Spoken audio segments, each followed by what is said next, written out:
Let's talk more about this. Let me now bring in Professor Mohammad Shahbaz of the Center for Energy and Environmental Policy Research at the Beijing Institute of Technology. Thank you for joining us there. Professor, in terms of mobilizing public and private finance for developing nations, are developed countries' current commitments enough?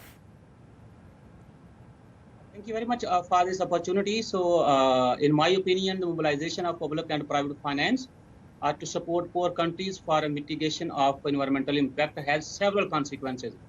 And such consequences can make this effort workable or not workable. All the developed countries are trying their best to play their critical role for this purpose. But poor countries have several other issues that undermine their efforts for climate change, such as poverty, corruption, bad governance, and of course, political instability as well.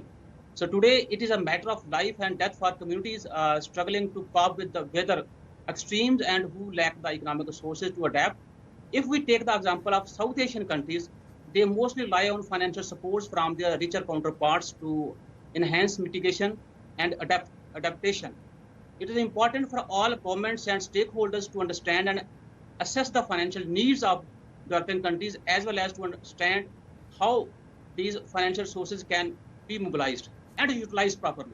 Provision of resources should also aim to achieve a balance between adaptation and mitigation. It can be workable if global community emphasize on the transparency and enhance the sureness of financial supports to developing economies. And Professor, why do you think developed countries they're not forthcoming to make the funds available? Okay, this is a very important question like the previous ones, but as I already mentioned, some of the problems such as poverty, corruption, bad governance, and political instability, which undermine the impact of efforts taken by developed countries.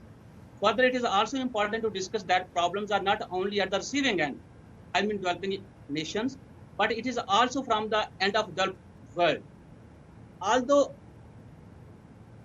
the private financial support through public and private finance, but no check and balance of it. Therefore, to make it workable, there should be transparency in financial support.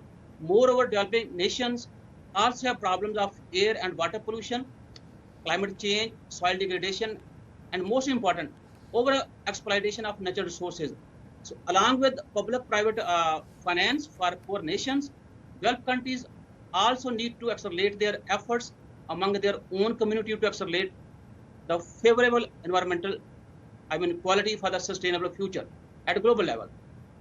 Appreciate your perspectives. As always, Professor Mohammad Shahbaz joining us from Lahore, Pakistan. Thank you.